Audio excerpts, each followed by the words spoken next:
Me trataron como si fuera invisible. Pero cuando me levanté, nadie pudo dejar de mirarme. Me llamo Isabel María Herrera López. Tengo 38 años.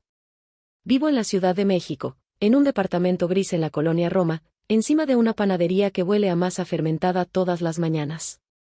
Soy asistente administrativa en una fundación que ayuda a madres jóvenes y, fuera de las horas de oficina, soy la hija que nunca dejó de intentar recomponer un pasado hecho trizas.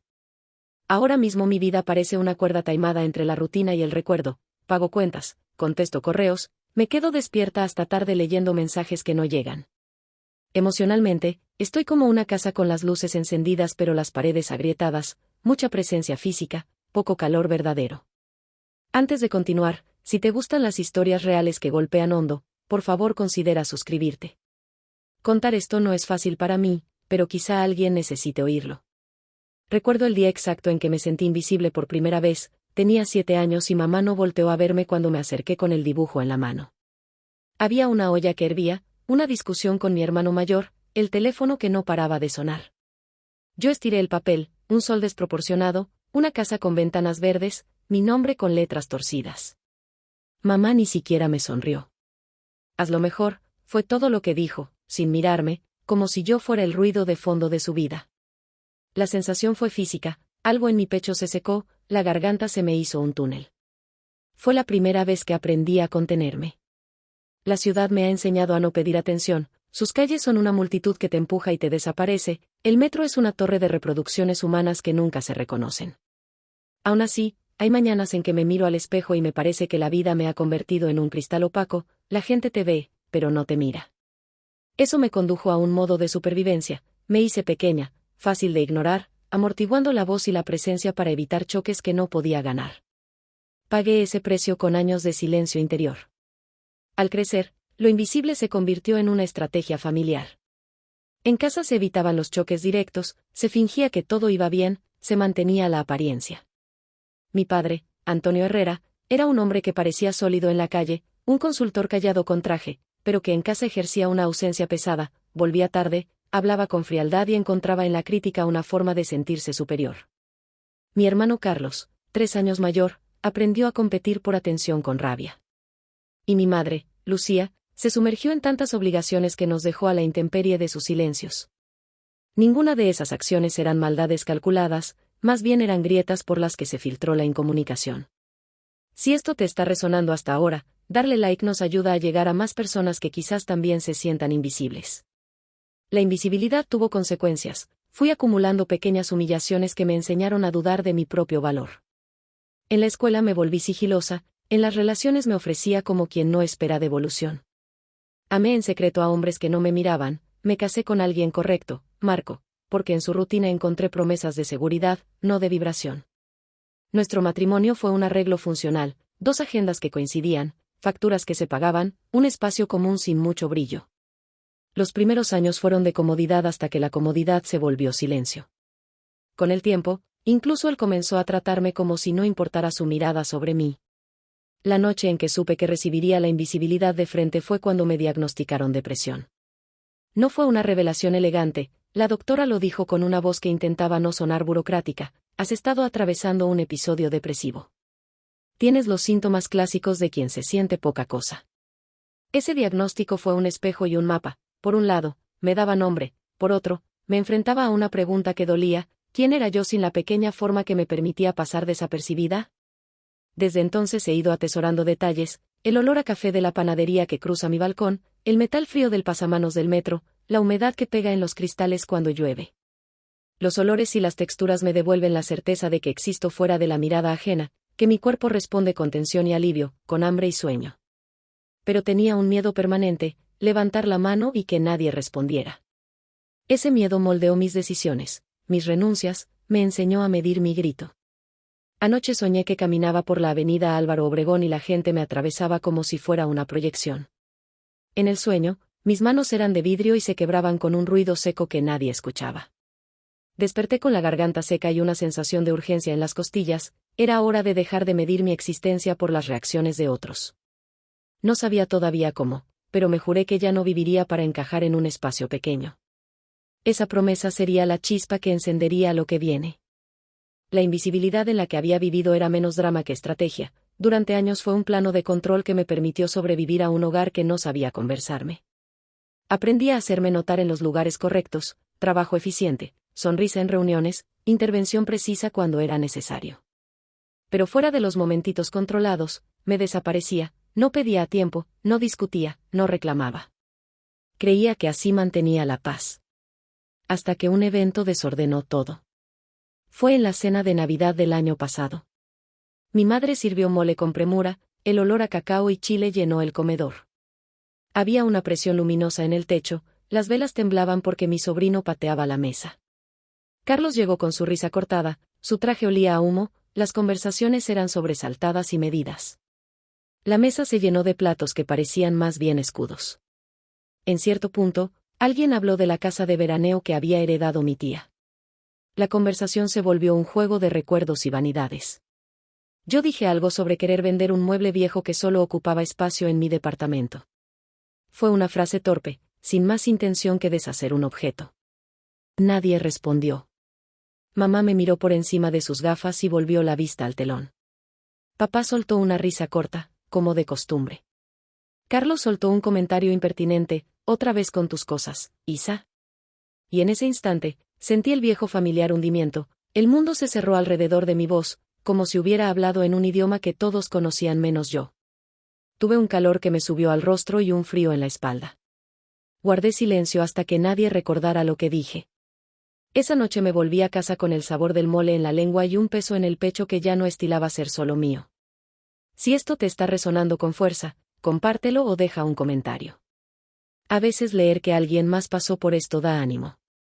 Al día siguiente, hice algo que nunca había hecho, llamé a mi terapeuta y pedí una sesión extra. Hablé, por primera vez con honestidad, de la costumbre de reducirme. Tengo miedo, dije. Miedo de que si me presento completa, algo en la familia se rompa. Ella me miró con esa calma que me obliga a explicarme y dijo, la invisibilidad es una forma de protegerse. Pero también te roba vida. Esas palabras me golpearon porque traían un desafío. Para ser vista, tendría que asumir las consecuencias de ser vista. No habría vuelta atrás sin remacharse una nueva identidad. La oportunidad llegó de forma abrupta. El trabajo me asignó coordinar una campaña con madres en barrios vulnerables. Uno de los primeros encuentros fue en Iztapalapa, un mercado donde los olores se mezclan, salsa de jitomate, tortillas, perfume barato. Tenía que escuchar testimonios y recopilar historias para un informe. En una de las mesas, una mujer joven llamada Mariana habló sobre cómo su pareja la ignoraba hasta dejarla sin sustento tras el nacimiento del bebé. Su relato me perforó, reconocí en su voz las mismas curvas de silencio que habían moldeado mi infancia. Dejé de ser la que escucha y me convertí en la que necesita ser escuchada. Durante esa reunión, alguien comentó que la fundación necesitaba más representación femenina en su junta directiva.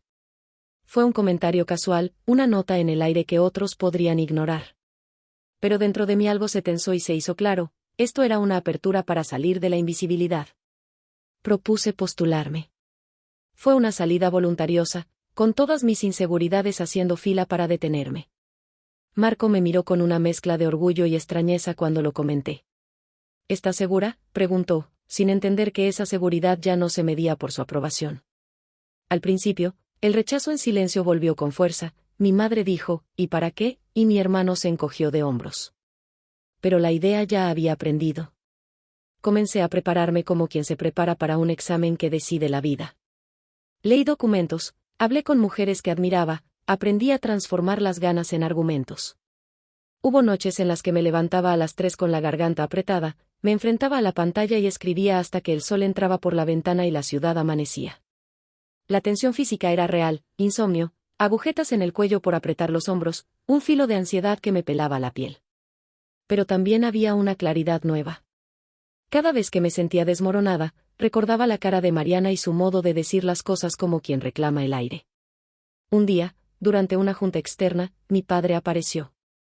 No era habitual que viniera a eventos de la fundación, su presencia fue una especie de prueba. Entró con paso lento, con la corbata mal ajustada. Cuando me presentó ante unos empresarios, me buscó con la mirada y por primera vez en mucho tiempo vi en sus ojos una mezcla de orgullo y sorpresa. No dijo nada en voz alta, pero su postura cambió, un centímetro menos de distancia, un gesto menos protector y más observador. Fue el primer momento en que me di cuenta de que mis actos ya no solo me afectaban a mí, empezaban a provocar reacciones en la trama familiar. Si esto está tocando algo dentro de ti, déjalo en los comentarios. Leer tus historias me ayuda a sostener la mía. El ascenso no llegó sin fricción. Fue como tocar una lámpara que llevaba años apagada en la sala de la casa, la luz reveló polvo, grietas, objetos que preferíamos ignorar. Mi candidatura a la Junta fue aprobada con reservas, algunos la vieron como un movimiento menor, otros como una anomalía. En la familia, los murmullos se volvieron discusiones disfrazadas de consejos. Papá, que siempre había preferido la discreción, comenzó a hacer preguntas sobre el tiempo que iba a dedicar y la reputación de la fundación. Carlos aprovechó cualquier oportunidad para recordar mis supuestas ineptitudes. No te emociones demasiado, Isa. No es el mismo mundo que imaginamos. Mi madre, en tanto, parecía dividirse entre orgullo y miedo. En su silencio se leía la vieja enseñanza de que las mujeres se mantienen pequeñas para no sufrir. Pero la mayor prueba estaba por llegar, una carta del pasado que apareció en la casa de mi tía. La leí por casualidad cuando mi madre dejó una caja en mi cuidado. Era una carta que mi padre había escrito a su hermana cuando yo tenía 5 años, palabras que hablaban de decisiones equivocadas y de un error que preferíamos ocultar. Mis manos se resbalaron, la habitación comenzó a girar. ¡Qué error! ¿Qué secreto podía ser tan pesado que alguien preferiría enterrarlo en papel? La carta hablaba de un nombre, el de una mujer llamada Elena, y de la posibilidad de que yo no fuera hija de Antonio. La idea se clava como una piedra. Si era verdad, toda la arquitectura de mi certeza se desplomaba. Esa noche no dormí. Caminé por la cocina con el olor a café molido y el tic-tac del reloj de pared como compañía. La carta ardía en mi bolsillo como un volcán. Decidí que necesitaba respuestas, fui a buscar a mi madre. La encontré en la lavandería, con sus manos en el jabón, los ojos húmedos y la espalda encorvada. Mamá, dije, con la voz que evita romperse. Necesito que me digas la verdad. Ella dejó las manos en el agua, miró hacia la ventana y empezó a hablar con un hilo de voz que se hacía más fuerte conforme avanzaba. Te mereces la verdad, Isa, dijo. Me contó que antes de casarse con Antonio tuvo una relación con alguien que se llamaba Héctor, un hombre de barrio, impulsivo y bello en su juventud. Fue apenas una historia breve, 2 meses en los que mi madre fue joven y temerosa. La carta era de Antonio, escrita después de que los rumores empezaran. Si no lo aclaramos, alguien se va a enterar y será el fin de todo. Ella y Antonio decidieron ocultar aquello, una decisión tomada por miedo a la vergüenza social, por la insistencia de Antonio en mantener una apariencia. Nací en medio de esa decisión. Las palabras de mi madre golpearon como guadañas. Nunca pensamos que tú querrías buscar esto. Había en sus ojos una mezcla de culpa y alivio por soltar un peso que llevó por décadas. Todo se volvió ruido, mi infancia, la indiferencia, el silencio de mi padre. Sentí que me habían pintado sobre un lienzo que no era mío. Había un hueco de identidad que me llamaba. Fui a dormir y soñé que caminaba con un nombre prestado. Me desperté con el televisor encendido, el ruido del noticiero y una sensación de frío en las manos. El mundo parecía sobresaltado, como si supiera que algo había cambiado dentro de mí. Decidí investigar. La búsqueda no fue un acto heroico, fue torpe y humano, correos, llamadas a registros médicos, un certificado de nacimiento que por primera vez miré con atención. Había una discrepancia en la firma de la enfermera, en la hora de registro, pequeños indicios que no probaban nada pero que alimentaban la inquietud. Contraté a alguien que pudiera hacer una prueba de ADN. Esa noche, mientras esperaba los resultados, me enfrenté a mi padre. Lo invité a tomar un café en el departamento. Su cara tenía la misma rugosidad que el humo de cigarro que guardó en los bolsillos durante años. Le puse la carta sobre la mesa, sin dramatismos, como quien coloca un objeto cotidiano. ¿Hay algo que debiera saber?, pregunté. Él tragó en seco. Por primera vez en años, lo vi sin la coraza de siempre, un hombre pequeño, con miedo de perder lo que construyó. No respondió inmediatamente. Finalmente, dijo, sí, hubo algo. No fue solo mi decisión. Tu madre y yo, pensamos que era lo mejor. No quería que te hirieran con la verdad. Sus palabras intentaron ser una disculpa, pero sonaron como excusas. No me trataste de invisible, respondí con voz contenida, me hiciste invisible a propósito. La verdad era una herida que dolía tanto porque significaba que mi existencia había sido gestionada por el miedo de otros. Si alguna parte de esto te toca, comenta abajo. Compartir ayuda a que otros sepan que no están solos. Los resultados llegaron una semana después. Estaba en la sala cuando el mensajero dejó el sobre con el sello del laboratorio. Tuve que sentarme. Abrí la hoja como quien desvela un hacia dónde. El número junto a la palabra, probabilidad, era 99.9% de coincidencia con Héctor. Mi sangre no era la misma que la de Antonio. Sentí un colapso, un temblor que me recorrió hasta las extremidades más pequeñas. Y con ese temblor, una extraña claridad, la vida no se había desintegrado, simplemente tenía otra raíz. La noticia no fue una explosión pública al principio. La tuve de manera íntima, casi ritual, llamé a Héctor. Lo encontré en una casucha en las afueras, con manos callosas y una risa que sonaba incrédula. No esperaba que él respondiera como lo hizo, con ternura y con una mezcla de culpa y asombro. Me abrazó como si me conociera desde siempre. En ese abrazo no había la ausencia que me había marcado en casa, había reconocimiento. Esa sensación me envolvió, por primera vez, alguien me miraba y me veía con la complejidad de mis cicatrices. El mundo se inclinó un poco. La revelación del ADN fue una grieta que dejó pasar otra luz. La familia se fracturó en versiones y justificativos. Mi madre se sintió liberada por decir la verdad y, al mismo tiempo, atacada por la vergüenza que había amarrado. Mi padre, que hasta entonces sostuvo la apariencia como un escudo, no supo cómo procesar la pérdida de control, su silencio se volvió más espeso y su mirada más afilada.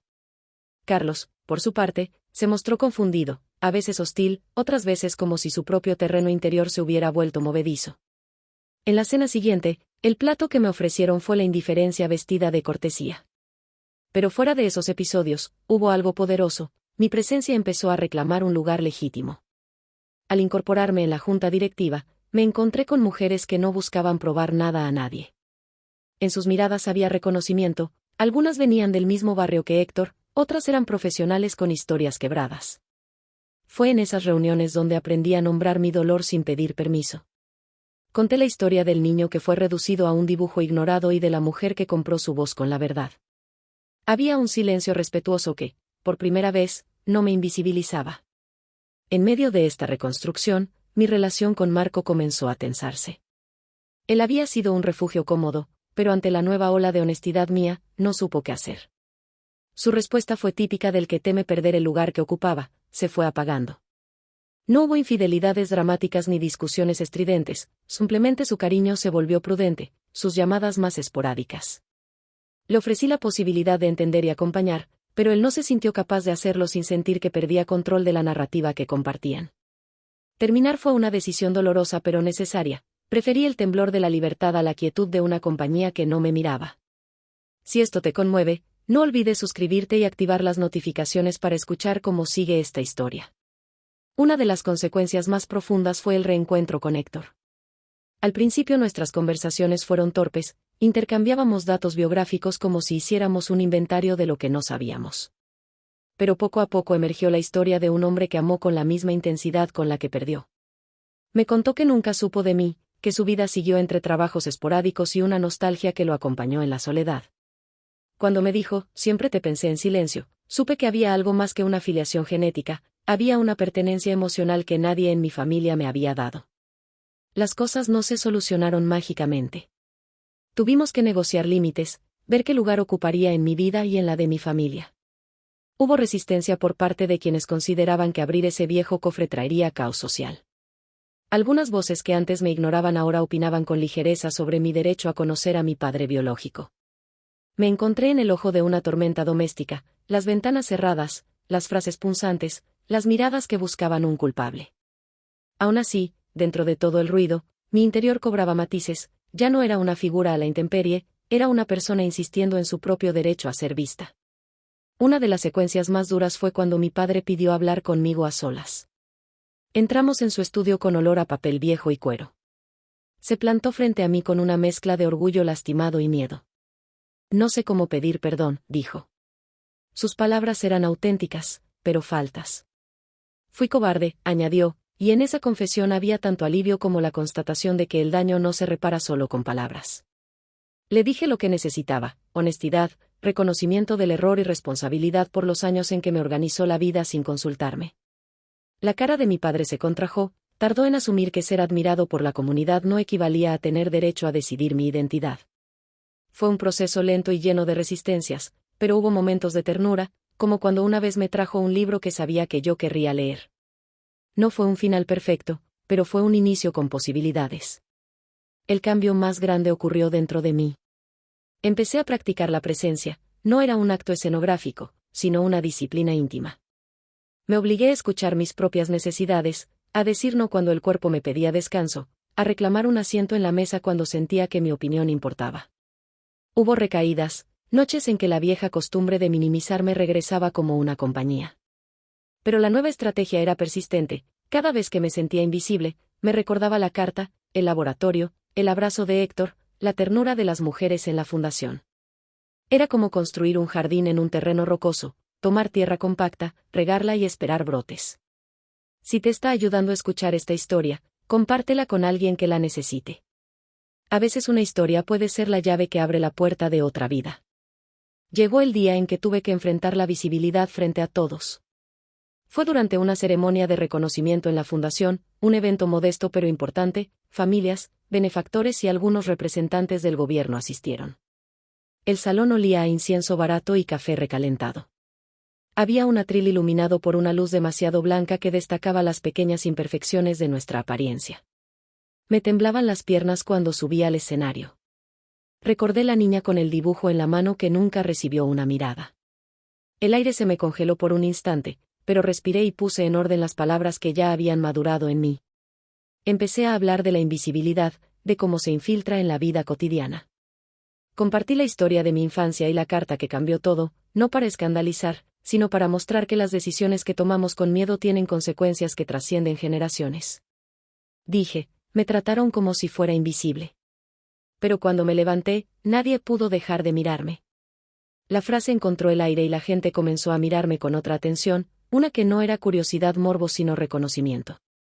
Hubo lágrimas en varios rostros, algunos asintieron con la cabeza como quien por fin entiende algo que siempre sospechó.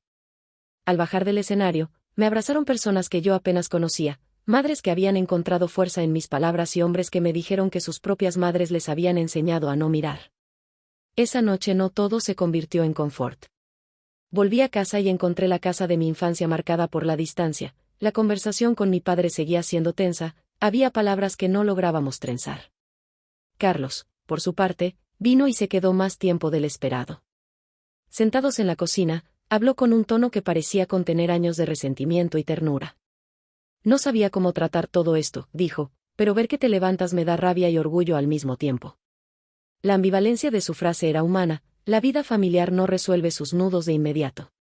Sin embargo, el hecho de que ambos pudiéramos sentarnos a intentar hablar era, en sí mismo, una revolución pequeña pero potente. Héctor se quedó en mi vida de manera pausada.